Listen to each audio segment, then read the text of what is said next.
Hi there, viewers. Today, I'm joining a conversation with author Alan T. Black. It's a pleasure to have Alan on the show. Hi there, Alan. I am here, Mr. Peter. Thank you very much for this honor this morning in America, the afternoon there in Nigeria. So I'm very, very excited, very honored to be with you guys, with you here Yeah, today. it's really a pleasure to have you on the show. I'm excited. Let's do it, man. I've been looking forward to this all week. So. Yeah, that's great. Alan, I love your book's title, Just a Closer Walk. And I'm curious to ask you, how does this book come about? I mean, what inspired this book? Just a Closer Walk. That's the third book in, I guess, a series of books that I have been writing since, I think, about 2017. The first book, that's this book here, which is called Here I Am, Lord. Yeah. That came out in the summer of 2017. And then the second book, which is called In the Spirit Intended, that came out in 2019. The third book, which is an ebook only, is called Just a Closer Walk. So each of these books is really about reflections, the journey, and my experiences as far as walking with the Lord, which is a process of growth and transformation. And so each book is really a collection of just short stories, inspirational stories. A lot of people say that are really instrumental in terms of how I've become the person I've become at this point in my journey as a man of God, just kind of describing it that way. Yeah, that's great. I love the sound of that. Now, I also see that you have another book titled Here Am I, Lord, like you just showed. Without giving too much information away, could you tell us a bit about Here Am I, Lord? Well, Here I Am, Lord. This was my first book, and I think, Peter, I think people will really enjoy this book. One of the chapters in this book, Here I Am, Lord, which I really feel like gets it right down to the basics. It's called A Daily Blessing. Wow. And the purpose of that one is really about the fact that, and I think it's really, really important because of what we've been through as a world the last 2 or 3 years. And that's the fact that it's very easy, if we're honest, to take for the granted that every day we get up and we go about the business of doing what we do as far as our commitments, our job, and everything like that. Yeah. But if there's one thing that's come out of COVID, at least in my experiences, in my opinion, Peter, Yeah. COVID has been a way to remind us that we cannot just take every day for granted. Absolutely. Because it's not promised to us. We all across the world have seen what this virus has done. We've seen the number of lives that have been lost to. We've had family members and close friends that we've lost to the virus. And so the point of A Daily Blessing is about appreciate the fact that you got up this morning. It might sound like a cliche, but you were blessed to be able to get up this morning and be in a sound mind and do what you're able to do. And one of the quotes that I list in this particular chapter in the Daily Blessing, I say to count your blessings one by one and count and give thanks for what God has done. Yeah. And again, we have to stop, I think sometimes, as they say, you have to stop and smell the flowers, smell the roses, because you want to take time to appreciate the fact that, hey, you got up, you're doing okay. You may not have everything that you ever wanted, but if you're blessed to have everything that you need, then you're among the very fortunate. You're among the highly blessed. And so what I'm saying in that one, A Daily Blessing, is sometimes just stop and just think about the fact that, you know what, I am blessed more than what I really appreciate because we've all taken it for granted. And I really think that COVID has really driven home that point over the last 2 years or so that, hey, nothing, you can't take anything for granted. I mean, here in America, you had to stop going to the grocery store where it was super crowded. You could only go at certain times of the day. You couldn't go to like sporting events because they stopped them because of the spread of the virus. Yeah. You couldn't even go out and get pizza like in a large crowd because what if you got the virus? Hmm. These were in the days before the vaccines became available and even after the vaccine became available. So it's changed our way of living for everybody across the world. But my hope is that it's made you stop and appreciate each daily blessing that you do have. Because if you take it for granted, just think about the fact, Peter, that what you're taking for granted is what somebody else wished they had, Hmm. what they had the opportunity to get. And that's just keeping it real.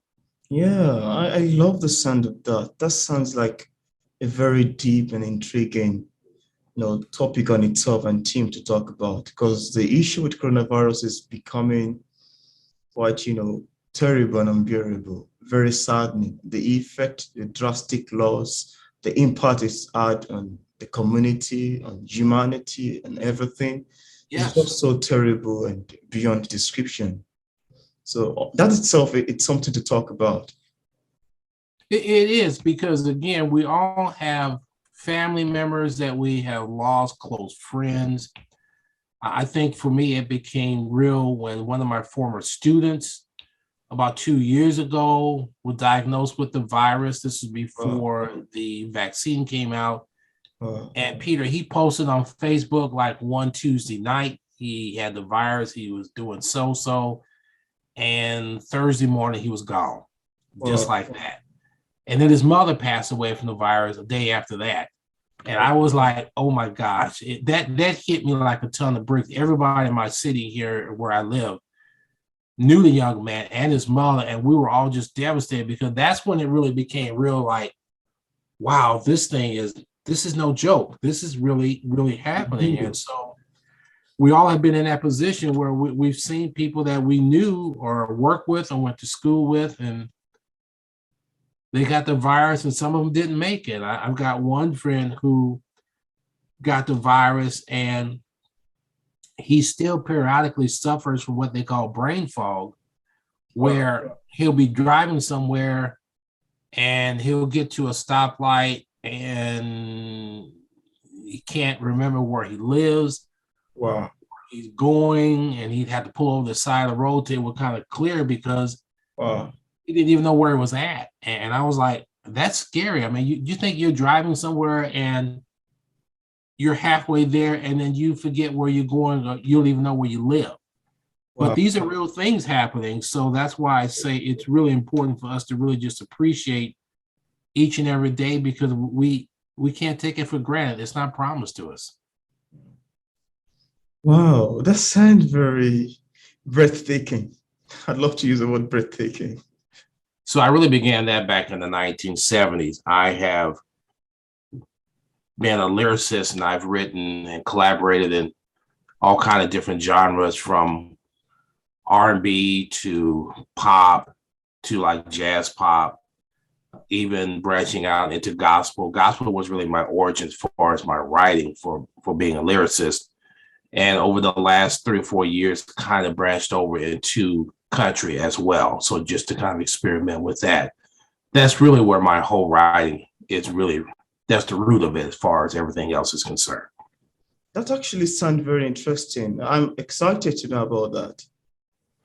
It was really something I've always had a passion for. Music has always been my passion. I love the stories that you hear Yeah. in a song, and I've always wondered, okay, what inspired somebody to create that storyline and what does it really mean? And so that was something that from the time I was like a little kid, I've always been fascinated by. I would just sit and listen to the music and just listen to the storyline and everything. So when I got to college, it was something that I really wanted to really explore and get a chance to really do. So I've been very fortunate as far as say doing that, because some of the songs I have recorded with other musicians and everything have gotten airplay here in the United States, and the two country songs that I did, like in the summer of 2021, actually got a lot of airplay over in Europe for about 4 or 5 months or so. So that came out really well. So I'm really, really excited about that. But that's really what my passion is for writing. That's very great. I'm so much excited to know about that. For readers like me who haven't read one yet, which I actually saw on Amazon, and while reading to the description page, I find it very intriguing.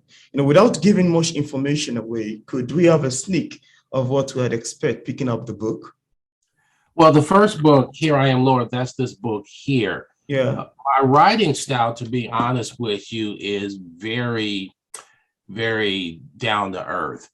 I think when we're writing and we're sharing our story, I don't think, and this is just my own opinion, it has to be really super high intense or high powered words or anything like that. So my stories that I have in each of my books, particularly, the first book, Here I Am, Lord, it's really a collection of reflections and experiences that I've had as far as, say, my walk in life up to this point. So the great thing about, say, my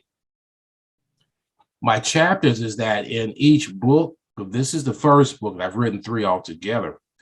My chapters are only about maybe 2 or 3 pages each one, because I think what happens is when people get a chance to read it, they like to read something that's quick and to the point, and it's something they can identify with. I know, like, say, in my first book, one of my favorite chapters is called A Different Drumbeat. And the focus of that really is about the fact that each of us, as we're going through life, we're going to, say, follow a particular path. We're going to go a particular way. Absolutely. And there's nothing wrong with you marching to a different drum beat, because we're not called to be like everybody else. We're called to be who we are and to follow the dream and the passion that we have. And I think sometimes it's very easy for us to think, well, I'm doing something different, so maybe there's something wrong with me because this person over there is doing something else that I should be doing. And so that's not the case at all. I mean, we all have our different path. We all march to a different drum beat. So what is your drum beat and what are you being called to do? And sometimes the people that are around you are not going to be able to understand the drum beat that you're marching to, but that's okay, because it's not their drum beat, it's yours. So that's really kind of the focus of that particular one in the first book. So, and I found myself thinking, that's really a great way to describe how we go through life as far as what is it that you're being called to do? What's your drum beat? And then the other one is in chapter 9. It's called, actually a play off on a commercial that ran here in the United States. It's called Can You Hear Me Now? And what that is about is there's so much noise out there that we hear through TV, through advertising and everything all day. But, I think a lot of times, to be honest with you, Peter, God's trying to get our attention. And so the question is, can you hear me now? He's asking, can we hear him as far as what it is he's calling us to do? Like in your case, you have this fabulous podcast. I'm sure at some point he was speaking to you, trying to get you to listen. And you said, okay, yeah, I need to do this because this is really what my passion is, something I want to do. So that chapter is about really is, can you hear me now? What is it that you need to listen for? And what is it that you need to stop and really pay attention to in order to go forward and answer your calling? So that's what that one's about. So each of my chapters are very, very reflective. I think they're easy to identify with because people can read them and they can say, yeah, I can see myself there. And I really get the point. So it's really great. I've got a lot of good feedback from readers about each of the books and each of the chapters in the book, because they said, it's very down to earth and it's easy to read. They said, I can pick it up and read it one day and go back and read it another day. So I've been very pleased with that. So that was the first book in 2017 that I released. And then the second book, which was a follow-up, is called In the Spirit Intended.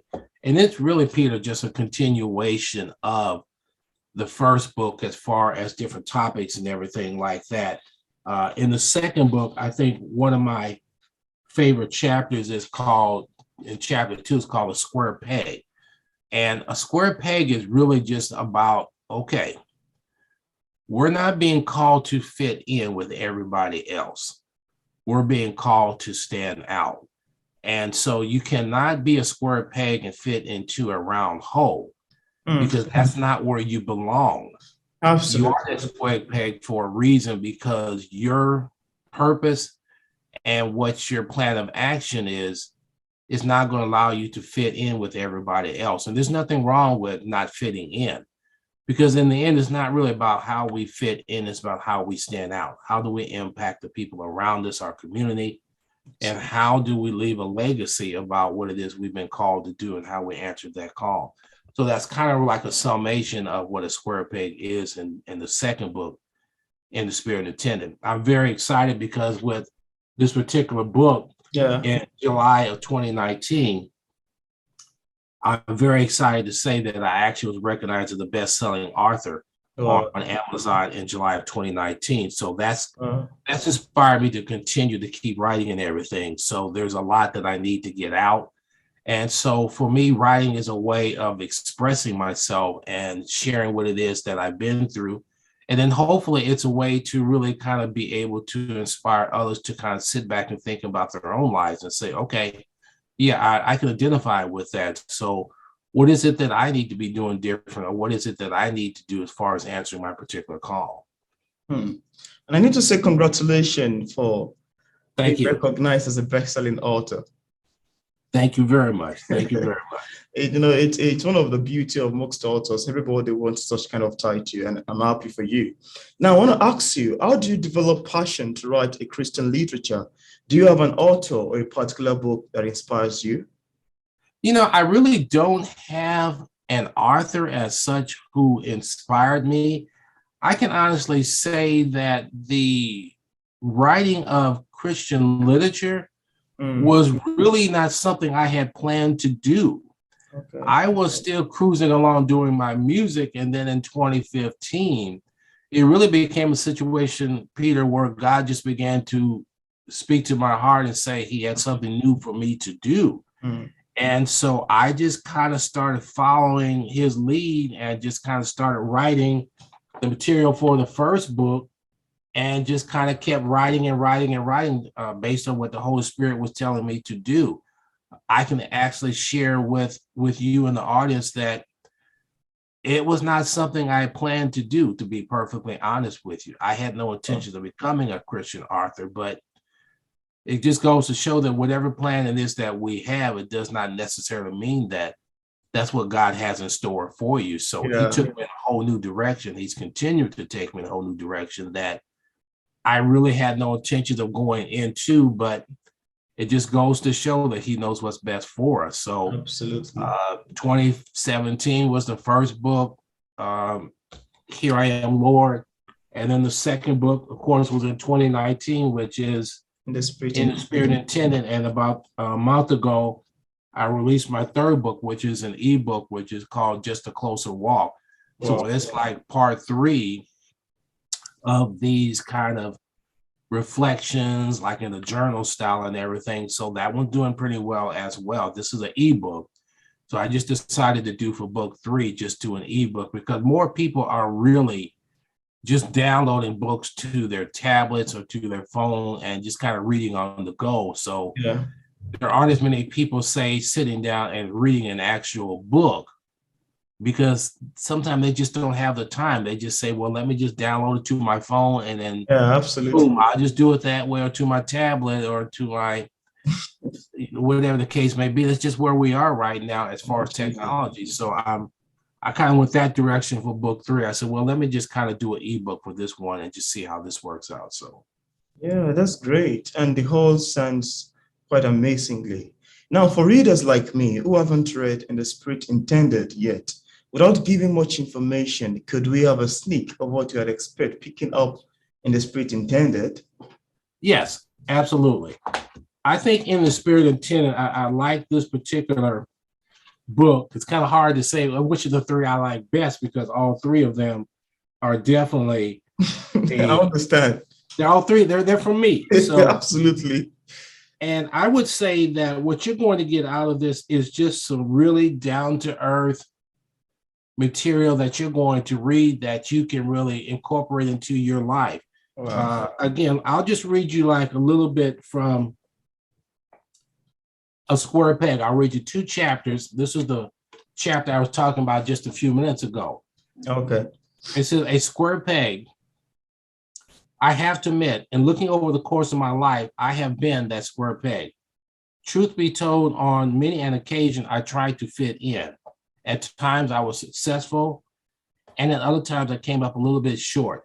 But even during those times when I thought I was being successful fitting in, being that square peg fitting in a round hole, in truth, was nothing more than an illusion. Wow. How often have each of us in our lives found ourselves trying to fit in, insisting that at times, in spite of the fact that we were a square peg, we would still make it a point at times to even force ourselves to fit into that round hole. And Peter, what I'm saying there again is far too often each of us are trying to fit in and be a part of, say, the crowd as such. And that's not what our real purpose is. It is about the fact that we're a square peg and we're being called to not fit in, but to stand out, like I said before. So it's really that particular one I've gotten a lot of feedback on because people have said, yeah, I see myself there. And they said, I really have been that square peg trying to fit in when that's not really what I was supposed to be doing. All of us are guilty of that to some degree. So you'll get a lot of that in there. A lot of my chapters, like I said, are just very easy to read. And you can see yourself in everything that I've written. So I'm very proud of that. It's a good read. It's a short read because each of my books is only about maybe 125, 130 pages or so. Yeah. So it's not like I'm writing a novel that's 700, 800 pages or so. You could read a chapter a day and be done within probably a week or so because I've got like 35 chapters in each of my books. And they're all, like I said before, they're all like 2 or 3 pages, very short chapters. Oh, that's great. That actually sounds quite intriguing to me. Now, I want to ask you, what are the challenges you encountered while writing these books? If there is any, could you share with us and how you ultimately overcame it?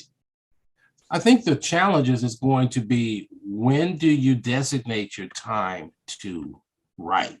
And so what I have found for me, because I'm retired and I just work part-time just to kind of keep myself busy in the mornings, my best writing time is probably from about 6 in the morning until about 8 o'clock, 8:30 or so in the morning.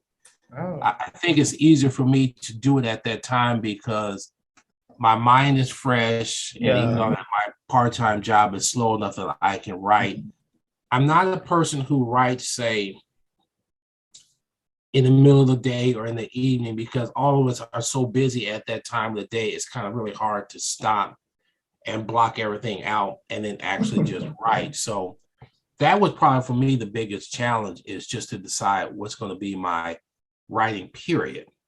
And then I would say to people who are going to want to write a book, just kind of pick a time that you're comfortable with.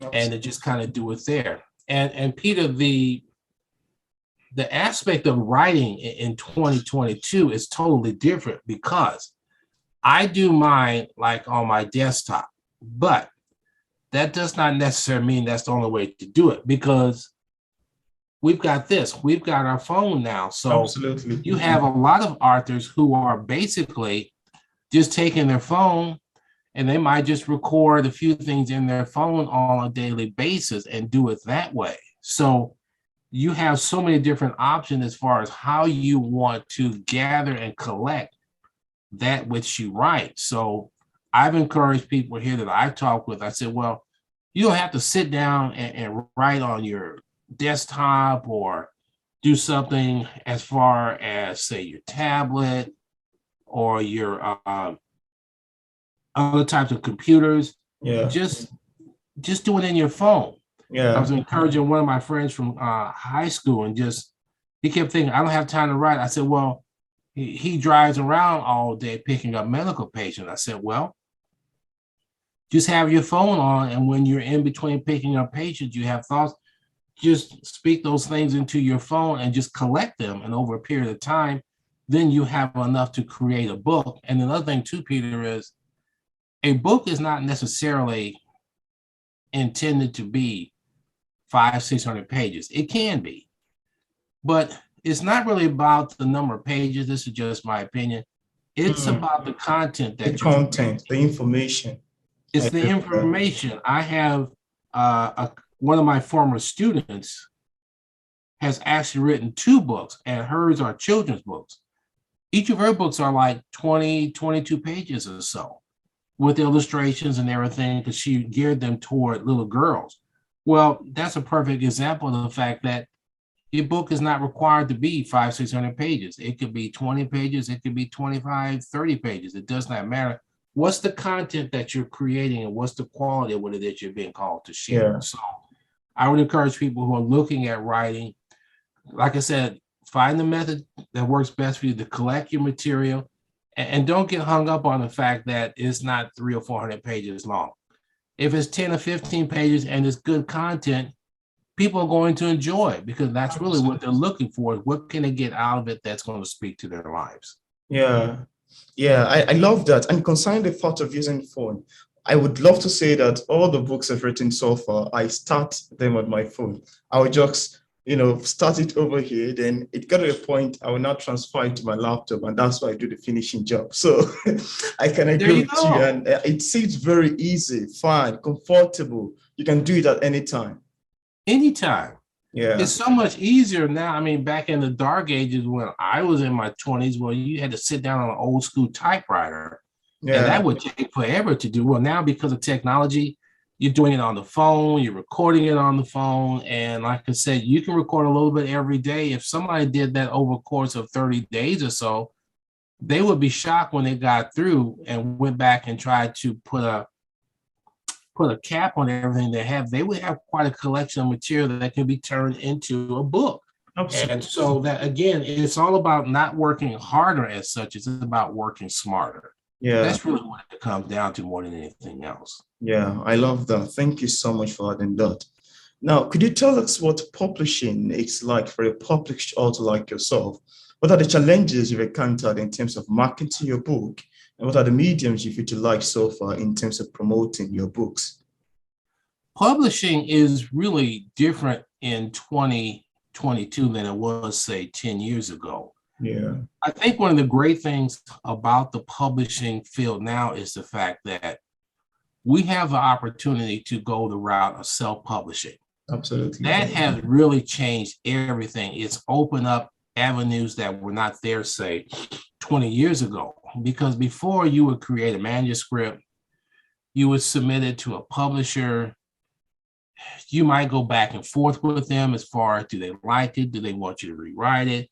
Do they want you to change it? And then there was no guarantee that they were going to release it. They would sit on it for 3 or 4 years and then say, no, we changed our mind or whatever. And so there you are after about a 4-year period with a whole sense of frustration because you didn't get your book out. Well, self-publishing has changed that now because, hey, you can do it through KDP, you can do it through Amazon. Yeah. I mean, there's so many different routes that you can do it through. And I think it's really opened up the door for people who want to express themselves and want to write to go that direction of, say, self-publishing. When I started out back in 2017, getting this together, I had just made up my mind. I said, well, self-publishing is out there because I'd done my research before I got to the point of deciding what to do with Here I Am, Lord. And I just said, you know what? I'm not going to send this off to different publishing houses to see if they like it, if they don't like it. I said, what I'm going to write is what I've been inspired to write. So I'm going to go ahead and go the route of self-publishing. So I went through Amazon, through KDP, and worked with some people through Fiverr who got everything formatted. They got it edited and uploaded to Amazon. And it came out in May of 2017. So that side of it has changed dramatically because you have self-publishing. Now, there's nothing wrong with you going the traditional route of going through a publisher. Yeah. That's okay. Yeah. But what's going to work best for you? I just think self-publishing now gives you more freedom Yeah. And it gives you that opportunity to get it out there much quicker and without, like, say, you losing a lot of the control. The marketing side of it, marketing is totally different from writing. Writing is one thing, but marketing and getting your book out there, that realistically, Peter, that's an industry in unto itself, because that's something that requires almost a full-time commitment.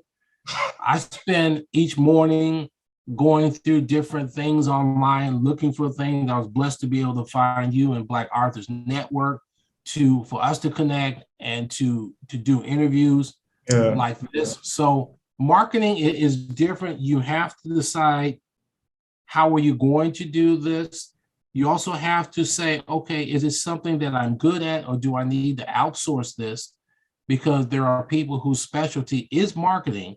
And so you look to connect with them and collaborate with them so that you can get your book out. I'll be very transparent. I'm not really that good at the marketing.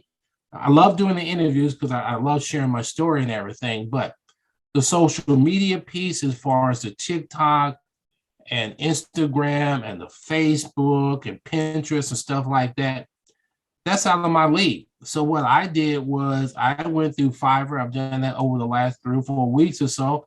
And I connected with people whose specialty is doing social media, marketing, things like that. So it's really about, again, yes, you have to work hard, but it's important that you work smart. And so if you're able to connect with people and have them take it and run with it where you know you can't, then you want to take advantage of that. I've been fortunate to get it out there, still working on that through Fiverr with some people. So marketing, like I said, that's a whole different avenue. Yeah. And you have to be prepared as well to say, okay, you're going to spend some money to do this. So what kind of budget do you have as far as doing your marketing? It could cost a little, it could cost a lot, but you have to kind of answer that question within yourself to decide, how far do I want to go with this? So as for me, I made that commitment to do as much as I can for this, the 3rd book, because as much as anything, we don't know what's going to happen next week, let alone next year. Will this be my 3rd book? Will this be the last book? I don't know, but I'm trying to take this opportunity to really go ahead and get it out there as much as I can. I'll be going back to Fiverr, looking at some other things for some other people to really take it to the next level, because that's what it's about for me is, okay, the writing is done, but now the marketing, that's part 2. And that's just as important, in my opinion, as, say, the writing of the book itself. Yeah, that's great. I so much love your in-depth answers to these questions. They're quite educative. Honestly, that's the reality of the issue. It's been an educational process, because when I started this, Peter, I had no clue what I was doing. I mean, zero idea. And so it's really been almost like going to college in some respects, because every day I'm trying to learn and trying to grow as far as my knowledge base is concerned. Yeah. And I have to admit that when I joined on Facebook, that group called Black Authors Network, and I joined them. And I'm telling you, Peter, when I first was reading some of the stuff that was in there, it blew my mind. I thought I had no idea that people were doing things on this level. It was like opening up a whole nother universe for me. I continued to be fascinated by what I see in there. I have been blown away by not just the multiple authors that you're seeing, but the thing I did not realize until I joined Black Authors Network, Peter, was the fact that you've got so many young kids, like 8, 9 years old, who are already authors. Honestly, they released 1 book, 2 books, where I'm like, how do they know how to do this at 8 years old? I can barely tie my own shoes, and here they are holding up their book like, hey, this is my first book. I'm 8 years old. And I'm thinking, man, this is deep. It's deep, but it's all about, you have to be willing to learn, and you have to, in a way, you have to humble yourself and say, okay, I don't know what's going on here, but I want to make the commitment to learn. Absolutely. And learning is a lifelong process. You never stop learning. if you get to the point where you think you have learned everything, then basically you can really rest assured that you have failed, because there's always something you're going to learn each and every day for all of us. Yeah. There are also other sorts of groups in Facebook. I know about the Black Authors Network. I'm there. We also have English literature on Facebook, writers and authors promotion on Facebook, author supporting. There are lots of amazing groups on Facebook. There are. It's mind blowing. Honestly, you could literally spend 8 hours, 10 hours a day just researching the groups until you get a headache. Because sometimes I'm in there reading and researching, and then I'll just say, okay, I gotta stop because I'm getting a headache. Because so much, I mean, you have to put a cap on it sometime where you say, okay, I could do a couple hours a day, and then you, in a way, you're kind of like pulling out the information that you need. I would say to authors who are looking for, let's say, interviews like with yourself, with this outstanding podcast, it's not going to fall into your lap. You have to make the commitment to like go in. You're kind of like mining for gold, and that process means you've got to do it consistently every day. And then you will come up on an opportunity such as how you and I connected. And I said, oh, guys over in Nigeria, I want to do something with somebody in Nigeria. This means a lot to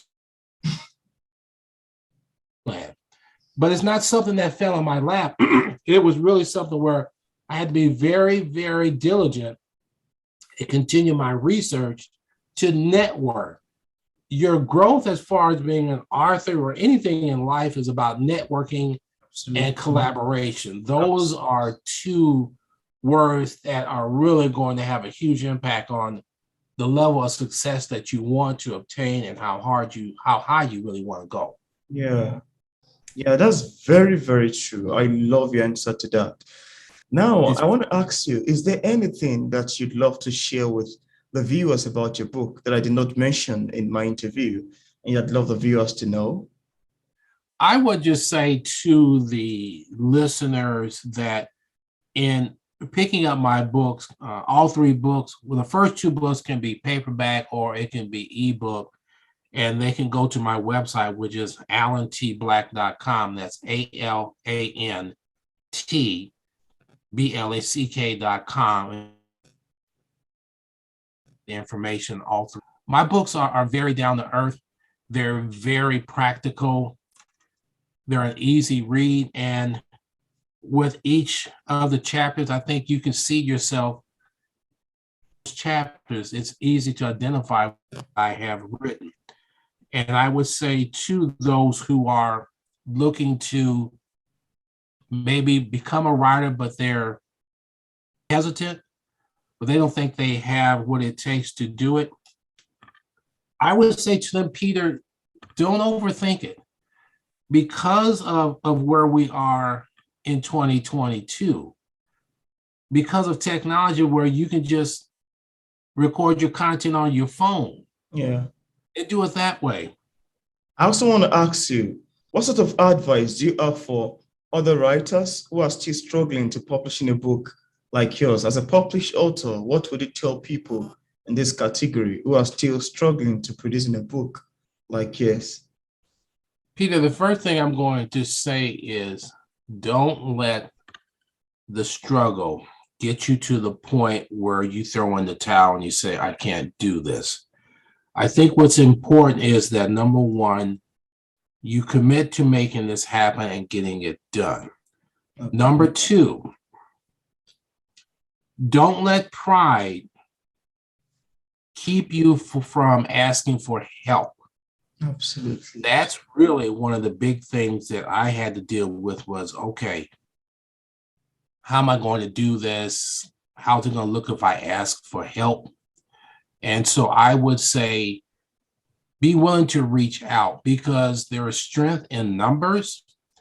And what's going to work best for you is to be able to connect with people and to ask them for help. Because let's just say, as an example, your thing might be the writing. That might be what you're good at. Maybe your thing isn't, say, formatting and editing and uploading. And there's nothing wrong with that. Play to your strength. But then as far as, say, those other things that you know that's not what you really are good at, connect with people who can do that. A great community is Fiverr. I've used Fiverr for all 3 books to connect with people as far as, say, the things like the editing, the formatting, marketing on social media. Also keep in mind that as an aspiring writer, your book, as I've shared this, I mentioned this on 2 or 3 occasions in our interview, don't get hung up on the fact that your book is not long. It's not about the length, it's about the content. Yeah. And that's critical because I think a lot of people think, and I was thinking, my book had to be 400 or 500 pages. Nothing could be further from the truth. Write what you're led to write. And people like it, they will appreciate it. And they're not going to be worried about your book was 20 pages or 25 pages. That's not what's going to matter to them. Yeah. Did it speak to their heart? Did it help them? And also keep in mind that you're not alone doing this. Put a request out there in Facebook. Put a request out in LinkedIn or other social media platforms. I think you'll be really surprised at the number of people who are going to respond and help you to do this. And again, use technology if you're creating your content. You don't have to sit down 4 or 5 hours a day and write. You might just write 5 minutes a day or speak into your phone 5 or 10 minutes a day and collect the material that you need that provides you with the content to then have that and then to build on that platform. So look at your resources, learn to network and to work in a collaborative type of environment. And that's what's going to really make the big difference to get you where you need to go. Yeah, I love your answer to that. And I'm pretty sure that viewers, including myself, would love to utilize it. So thank you so much, Alan, for coming on the show. It's a pleasure speaking with you. Peter, thank you so much. This has been a real honor. I can't wait for this to come out so I can share it with people in my network. And I'm like, wow, I finally got my interview with somebody over in Africa and Nigeria. This is so cool. And it shows, again, the power of technology, because 10 years ago, I couldn't do this. But look where we are now in 2022, and who knows what it'll be like in 2032. Honestly, the world is changing. The world's changing, whether we want it to or not, man. The world's changing quick. Yeah. It's a pleasure. It's really a pleasure. Thank you again. It's an honor. Have them go to my website, alantblack.com, and they'll have more information about each of my books. So thank you again. I'm going to leave a link to that in the description part of the video. Thank you. You're welcome.